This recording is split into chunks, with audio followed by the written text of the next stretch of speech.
Dobrý večer sa praje, vážení kolegovci. Tento vlog začínam z hurta. Išla som nakúpiť moje segre narodeninový darček a idem domov.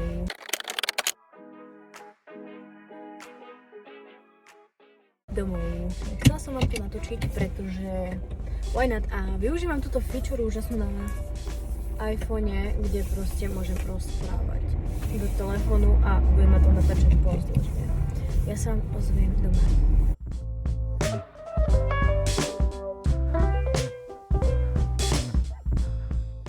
Teraz vám ukážem, ako profesionál zacúváva.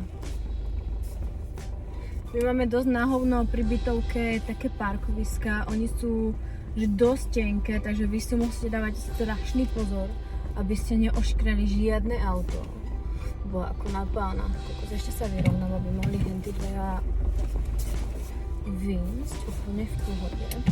Ja teraz budem týždeň u mami, pretože mne ide auto na STKčku a ja si požičam jej auto. Fakt sa mi nechce platiť na 10 dní špz-ku.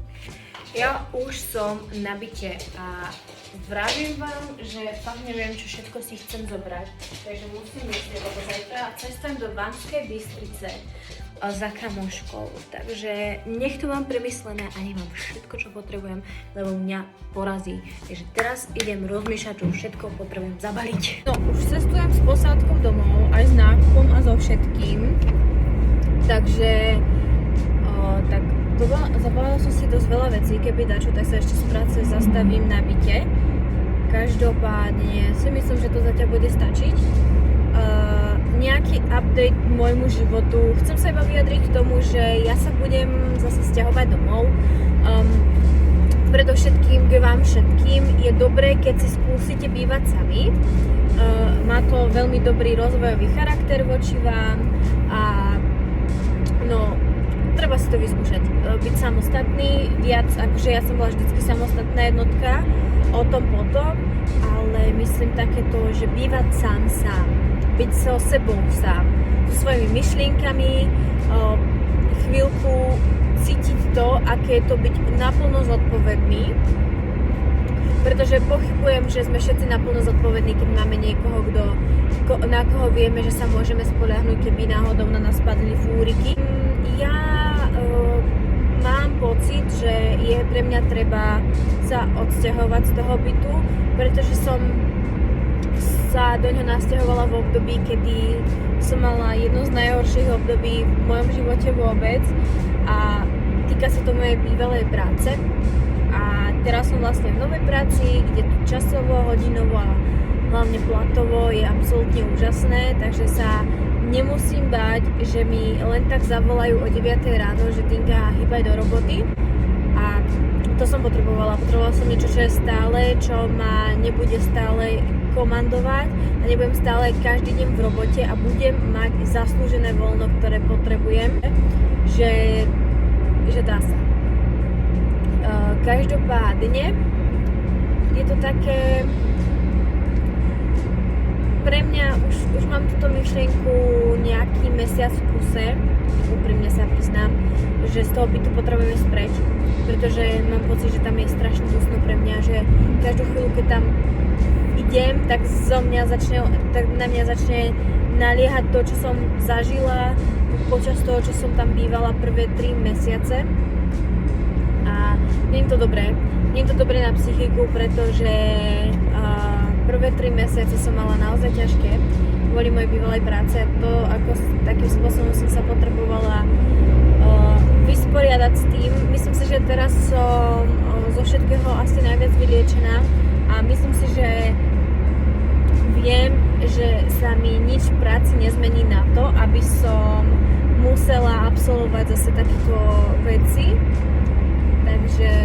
Takže tak.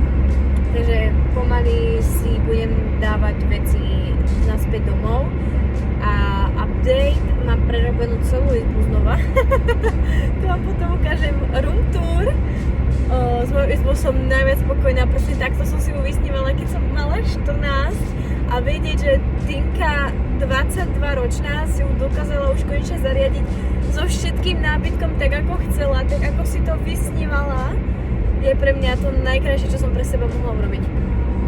A je úplne krásna tá izba, akože ja som normálne z nej hotová, ako som to zvelebila v obraz svoj. Neviem, ako vám to povedať. Už sa ten dom pomaly pekne prerába a myslím si, že je dobré, aby sme išli ďalej a prerábali ho ešte viac, pretože ten dom treba na neho trošku minúť. Ja už som začala, takže myslím si, že čím viac budem pokračovať, tým lepší ten dom bude. Takže tak. Ja sa vám ozvem, keď prídem domov. Si aj 5 kg, hej? Hej. Joj, ty! Ja sa normálne nepamätám, že či sme tam dávali tvoje rodné číslo. Ha? To je čo? 2,1. A není to tam ešte to pomílené, to, čo sme vravila, že 2,1 som dala, že 0,9 sme dali 0,5? Či 5,0, či ako? 5-0? Ja neviem, boha. Viem, že sme sa v niečom pomýlili, ale si nepamätám, že v čom konkrétne to bolo. Ježišové oko. No a teraz budeme múdre. Android. Za 63 €. Zoberiem jeho. Tak jeho zober, no. No. Teraz má na narodeniny. No, Kúpiť teraz. daj jej sivú, rúžovú neber. To ti nevráti naspäť, za 57 ho máš. Hej. Hej, ja ťa papa, ja som Hanna. Dobre. Ja nie papala. Hej. Ako? Idem.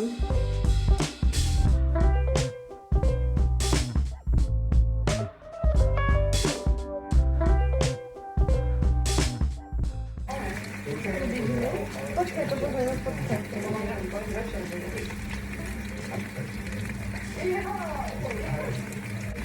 Počkaj. Ježišmaria. Ja,